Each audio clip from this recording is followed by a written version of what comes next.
কোনো প্রকার দুধ এবং চুলা জ্বালানোর ঝামেলা ছাড়াই আজকে থাকবে দারুণ মজার আইসক্রিম রেসিপি। আর যখনই আগে আমি এই টাইপের ভিডিও দেখতাম মনে মনে ভাবতাম কখনো কি বানাতে পারবো, এরা কিভাবে বানায়। তো নিজের হাতে বানানোর জিনিসের মজাই কিন্তু অন্যরকম। কিনে তো আমরা সবাই খাই, খেতে পারি, যারা মানে গরিব দুঃখী তারাও কিনে খেতে পারে কখনো না কখনো, কিন্তু নিজের হাতে জিনিসের বানিয়ে নেওয়া জিনিসের মজাই কিন্তু অন্যরকম। তো আজকে থাকবে সেই টাইপেরই মজাদার পারফেক্ট খুব ইয়ামি একটা আইসক্রিম রেসিপি, যেটাই থাকবে না কোনো দুধ এবং চুলা জ্বালানোর ঝামেলা। তো একটা বাটি নিয়েছি আর বাটিতে নিয়ে নিয়েছি টপিক্যাল হুইপ ক্রিমের 2 কাপ হুইপ ক্রিম। এখন একটা বিটার দিয়ে বিট করে নেব ঠিক 5 থেকে 6 মিনিটের মতো। আর এটা একটু সময় নিয়ে করতে হবে, কারণ আমি অনেকগুলো ফোম করে নিব। এতটুকু এই পুরো বাটি ফোম দিয়ে ভরে নেব। তো আমি সেই কাজই করছি। আর এখানে আমি এখন দিয়ে দিব হচ্ছে গিয়ে 2 চামচের মতো ভ্যানিলা এসেন্স। প্রথমে 1 চামচ দিয়েছি, তারপরে আর 1 চামচ। যেহেতু আমি আইসক্রিম বানাবো, আইসক্রিমের ফ্লেভারের তো দরকার হবেই।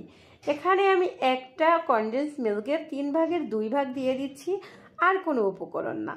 যতটুকু আছো ততটুকু আমি একদম দিয়ে দিব।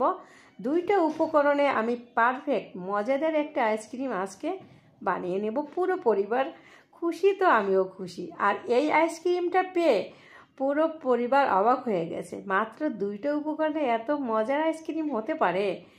তো আমি একটা স্টিলের গ্লাস নিয়ে নিয়েছি, এতে দিয়ে দিব হচ্ছে পাইপিং ব্যাগ। আর পাইপিং ব্যাগে আমি প্রথমে কিছু হোয়াইট কালার ক্রিম এখানে নিয়ে নেব, আর কিছুটা আমি পিঙ্ক কালার দিব। তো প্রথমে হোয়াইট কালারটা নিয়ে নিচ্ছি, আর এটা এই পাইপিং ব্যাগের ভিতরে নিয়ে তারপর আমি অন্য বাটিতে নিয়ে নেব। আর এখানে আমি পিঙ্ক কালার ফুড কালার দিব। তো প্রথমে 3 ফোঁটা দিয়েছি, এতে হয়নি, পরবর্তীতে আরও 2-3 ফোঁটা দিয়েছি। মানে মোটামুটি কিউট একটা পিঙ্ক কালার আমি করে নিব। তো এটাও কিন্তু করে নেওয়া শেষ, এটাও আমি পাইপিং ব্যাগে ভরে নেব। আর যাদের যাদের হয় না পারফেক্ট, আজকের রেসিপিটা যদি দেখেন, এটা দেখে মনে হয় 5 বছরের বাচ্চাও পারফেক্টভাবে আইসক্রিম বানিয়ে নিতে পারবে খুবই সহজে। আর পুরো পরিবার বিশ্বাস করেন এই আইসক্রিমগুলো খেয়ে ফিদা। নিজের হাতে বানানো আইসক্রিম যদি দোকানের চাইতে মজা হয়, তাই কেন ফিদা হবে না। তো আমি এই যে আজকে এই টাইপের বাটিতে আইসক্রিমটা আমি সেট করে নেব, মানে জমাবো। তো প্রথমে পিঙ্ক কালার, তারপরে হোয়াইট পিঙ্ক এভাবে করে দিয়ে দেব। এটা দেখে বুঝে নিতে হবে। জাস্ট এটা মানে নিজের তৃপ্তি যে একটু কালারফুল হলে কেমন হয়। আমরা তো নিজেরা মানে যখন নিজেরা বানাতে পারবেন তখন কিন্তু এভাবে নিজেদের মতো মন মতো কালার, নিজেদের মন মতো যেমন খুশি তেমন বানিয়ে নিতে পারবেন, তাই না? তো ওই কাজটাই এখন হচ্ছে। আর মোটামুটি কিন্তু দিয়ে দেওয়া শেষ।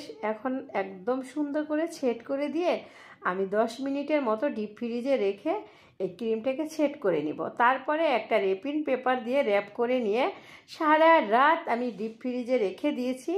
এই যে হচ্ছে আইসক্রিমের লুকটা, এটা একদম সেরকম সফট, উপরে কোনো আইস নাই, দেখেন কোনো প্রকার কোনো আইস নাই। এখন আমি নিয়ে নেব, মানে সার্ভ করে নেব, আপনাদেরকে দেখিয়ে দিব এটা কতটা পারফেক্ট এবং ইয়ামি অ্যান্ড ক্রিমি হয়েছে। এই যে, তো এটা বানাতে কিন্তু তেমন খরচও নাই, খুব কম খরচে। কনডেন্স মিল্কের দাম কত পড়েছে, একটা 3 ভাগের 2 ভাগ দিয়েছি, ওখানে মনে করেন 70 টাকা। আর 2 কাপ ক্রিমের দাম কত হবে, একটা যদি নেয় ক্রিম 250 টাকা, তো ওখানে 125 টাকারও ক্রিম যায়নি। এত কম টাকায় এত ইয়ামি আইসক্রিম পুরো পরিবারের জন্য বানিয়ে নিতে পারেন, খরচ খুবই কম। কিন্তু এই আইসক্রিমটা বাইরে থেকে আনতে গেলে আপনাকে 1000 টাকা গুনতে হবে। তো এখানে 2 লিটারের উপরে আইসক্রিম আছে, 1000 টাকার নিচে আইসক্রিমটা পাবেন না। রেসিপিটা এই পর্যন্তই, পরবর্তীতে দেখা হবে। খোদা হাফেজ এন্ড বাই।